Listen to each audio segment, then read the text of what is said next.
So hi everyone, మన కళ్ళ ముందు అపార్ట్మెంట్ లో ఎవరైనా ఇల్లు కొంటారంటే ఆ డబ్బాలు మనకెందుకని చెప్పి చాలా మందిని అవహేళన చేసినాం. అనవసరమైన ఈ గోడ నాది కాదు, ఆ గోడ నాది కాదు అని చెప్పి ఏమేమో మాట్లాడుకొచ్చినాం. సో నా వెనకాల కనిపిస్తున్నాయి అన్ని కూడా చాలా డబ్బాలు ఉన్నాయి. మన వెనకాల కనిపించేటి అన్ని కూడా అంటే ఈ డబ్బాలలో మీకు ఫ్లాట్ కావాలంటే మీ డబ్బాలో ఉన్న డబ్బులు మొత్తం కూడా సరిపోయే పరిస్థితి లేదు. ఎక్కడ అనుకుంటున్నారా?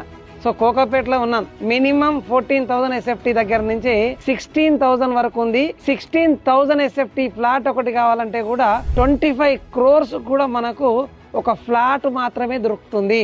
That is called Kokapet. That is called magic of real estate in Hyderabad. So already ఇల్లు తీసుకున్న వాళ్ళందరికీ కూడా కంగ్రాచులేషన్.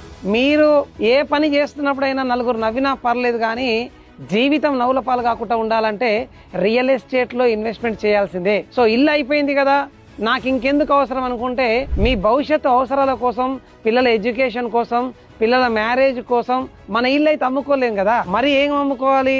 మరి ఆ రోజుకి మనకు అవసరపడేది ఒకటి కావాలంటే మీకు ఇల్లున్నాక కూడా రియల్ ఎస్టేట్ లో ఓపెన్ ప్లాట్ లో ఇన్వెస్ట్మెంట్ చేయండి. సో ఎప్పుడైతే మీరు ఓపెన్ ప్లాట్ లో ఇన్వెస్ట్మెంట్ చేస్తారో దట్ ఈజ్ రియల్ అసెట్. మీరు ఇల్లున్నది మీ అవసరం కోసం ఉన్నది.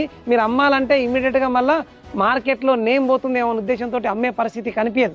ఏ అవసరానికైనా డబ్బు అవసరం పడాలంటే మీకు ఓపెన్ ప్లాట్ ఉన్నప్పుడు అమ్ముకోవడానికి ఈజీగా ఉంటుంది. Do invest in open